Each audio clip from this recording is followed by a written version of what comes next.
tried 4 times for that murder out here and was acquitted after his 4th trial in 1989. As lawyer during that 4th trial was Mr. Sonny Seiler. Sonny Seiler's law offices were on this building up here on the right. This is the Armstrong House. As Armstrong House was built as a single-family home. Those exterior bricks are coated in marble dust, and the fencing and gates are replicas of that at Buckingham Palace. Now, if you take a look to our left as we make this turn, you'll see the beautiful four-side fountain. The four-side fountain was ordered from a mail order catalog, and the city paid $2,500 for it when it was installed. Amazing.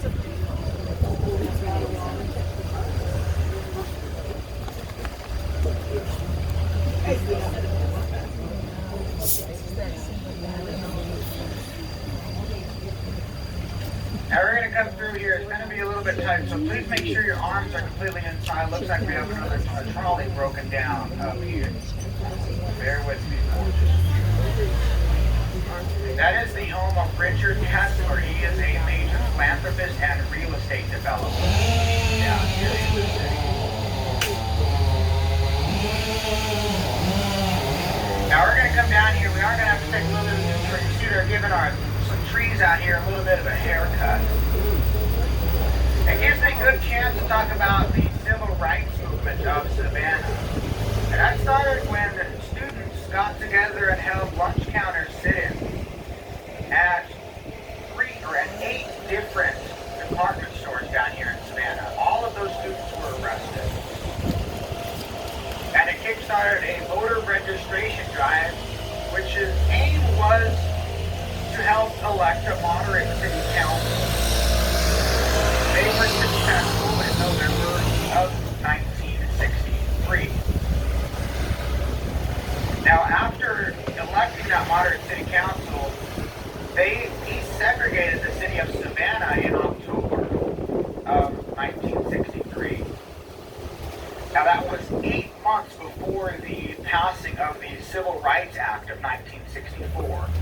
And a few months after they passed that, Martin Luther King came down here and called this city the least segregated city in south of the Mason and Dixon line, and he was telling the truth. It was one of the first cities in the south to desegregate like that. Now we're coming back around here, and we are in the Victorian district of Savannah down here, and you can see those beautiful Victorian houses all over the place. As we turn here to get a beautiful view at that fountain at Forsyth to our left, that sits in the original 10 acres of Forsyth Park. That is a Victorian garden portion of the park. The Victorian era is classified as anything built between 1837 and 1901. That was the reign of Queen Victoria in England. And to end that original 10 acres of the Forsyth Park down here, we have the buildings here called the dummy forts. The dummy fort on this side is the fragrant garden. That is where somebody who is new to town, or somebody who's sighted there, can enjoy the beauty of the south through the smell of the native plant species down here. You'll see the second part of this park is a wide open green space. A lot of picnics and sunbathing happen out of this part of the park.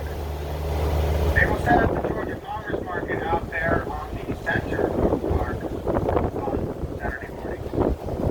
And they'll set up stages out here for concerts later this summer. It's really the social center for the entire city of Savannah. And the park is named for John Forsyth. John Forsyth was 2 times Secretary of State under 2 different U.S. presidents. He is also a governor of the state of Georgia. Now, on this end of the park, we're going to see what is lovingly called the hiker by the people here in Savannah. He's actually a memorial, the Spanish-American War Memorial to be exact. You'll see him up here on our left as we come through. He is dedicated to all of those who went and fought the Spanish in Cuba during the Spanish-American War. Now, we're about to see my favorite building in all of the Forsyth Park, and it's my favorite building because of the story behind it. Now up here on the right is the Telfair Arms Apartments, which you'll see on the front here that used to be the Telfair Hospital. The Telfair Hospital was made possible by the contributions of a woman named Mary Telfair. Now, Mary Telfair is better known here in the city as the Woman of Stipulations. And that's because she had a lot of money, but every time she gave any of that money away, she came up with a long list of stipulations you had to follow to keep her money. Now, for this building, she said it had to be a hospital for women only and that only women could work there. The goal was to have some place where women could get health care from women without the shame of having a man in the room. Now, it went so far that the only way a man could get in there when this was built was by being born inside of that building. And even if you were born there, you had 3 days to get out of that building after you were born. Now, it was that empowerment that was her reason for doing that, but there is a very interesting legend about that. And it is just that, the legend, but it is a good story. And it says that Mary Telfair fell in love with William Hawkson. That was the first time they did move in with Mary after they got married. But honestly, if anything else in that story is true, I really don't blame her for the stipulations she decided to put on that building back there. We're heading into stop number 4. Stop 4 is going to be at the Foreside Park. That's where the fountain. That's your chance to go visit that beautiful fountain at Foreside. There are some restrooms out here in the park as well, along with the Collins Quarters restaurant, a patio restaurant in the park. This is a beautiful park though. All shaded area.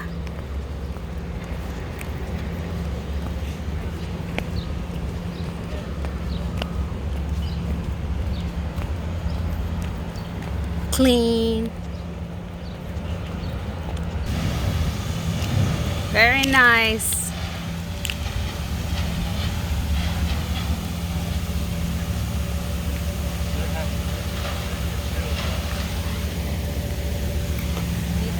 Here, stand here.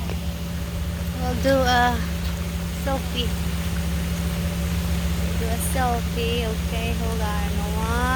1, 2, 3. Ikaw, be. Ikaw solo. Yung pa-picture ko solo sa. Right.